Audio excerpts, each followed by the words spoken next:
The Bulls lost against Golden State Warriors, and that was going to happen anyway. I mean, Golden State, they're the champions. They're playing much better basketball as of late, so that was going to happen.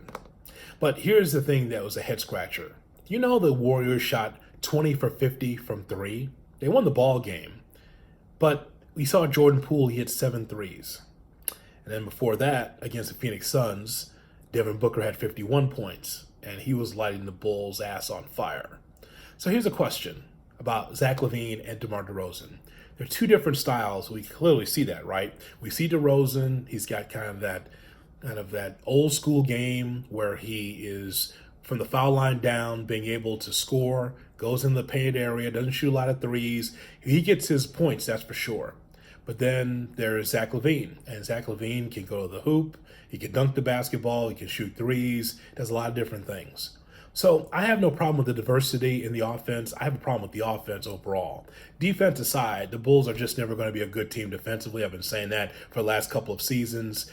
They're just adequate, and that's just not good enough, especially when you have to do above and beyond offensively to win a lot of ball games. And I've already have 4 or 5 games already this season where I've just been completely pissed off, and I just feel like, okay, so how do you lose against Orlando? How do you lose against the New Orleans Pelicans a couple times? It's like, man, if you're long and athletic, boy, you got an opportunity to beat the Bulls. But I guess my bigger question to you is about DeMar DeRozan and Zach LaVine, because people are asking me, they're saying, Hood, do you think that the Bulls will trade DeMar DeRozan by the time we get to the deadline? And I would say no, because I don't know exactly what the Bulls would get in return. I respect DeRozan's game, but DeRozan's game where he's clogging inside, where the Bulls are just kind of standing around watching him operate and cook around the lane, there's nothing wrong with that, because more times than not, he's getting the basket and he's helping the offense. But I wonder about Zach LaVine at the same time. On a fast break, especially when DeRozan was on the bench in the fourth quarter, that ball was hopping. A lot of that is because of Javonte Green. He was able to start. No Patrick Williams. It was Javonte Green that was starting. And then we saw Alex Caruso. He got a start as well. Ayo Dosunmu did not start. So you see Billy Donovan trying to tinker.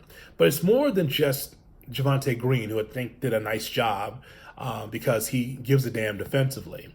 I'm wondering about the dynamic of DeRozan and LaVine. Because against Golden State tonight, they weren't going to win the game. But I just wonder about both of those guys being able to work together and whether or not the team is going to be better with those two healthy and on the floor. Lonzo Ball, I saw earlier today about Lonzo Ball. It was Billy Donovan talking about Lonzo and saying that, well, what's going on with him, it's a slow progression. And it's like, I don't miss anything I don't see. And I don't see that Lonzo Ball is going to even be with the Bulls this year. If he is, it's great. I just don't expect him to be with the Bulls. And that's too bad, because I think that he was really coming on strong with his offense and definitely very good with his perimeter defense, and now he won't be around. But could you just give me your thoughts in the comments, your thoughts about the dynamic of LaVine and DeRozan? Would you trade either one of those guys? For me, I like the team as is, but they have to have more of an imagination offensively until you get to the deadline. At that point in time, you got to find some shooting. Somehow, some way, the Bulls, if they want to be able to do slightly better or overall better than they did in the postseason, they got to find some shooting, and they just don't have enough. Again, when you are poor defensively, like we have seen already against Phoenix and Golden State, you have to go above and beyond offensively. You almost have to be perfect. Ball rotation, going to the hoop, inside out, whatever it takes to keep the ball hopping and keep the defense off guard. You got to be able to do something. I give the Bulls credit. They were down 19. They cut it to single digits. It just wasn't enough, though, because they didn't have enough firepower. They kept throwing it to Vucevic. He was not hitting those threes in a clutch manner. This Bulls team is what it is right now, but can a trade make them better?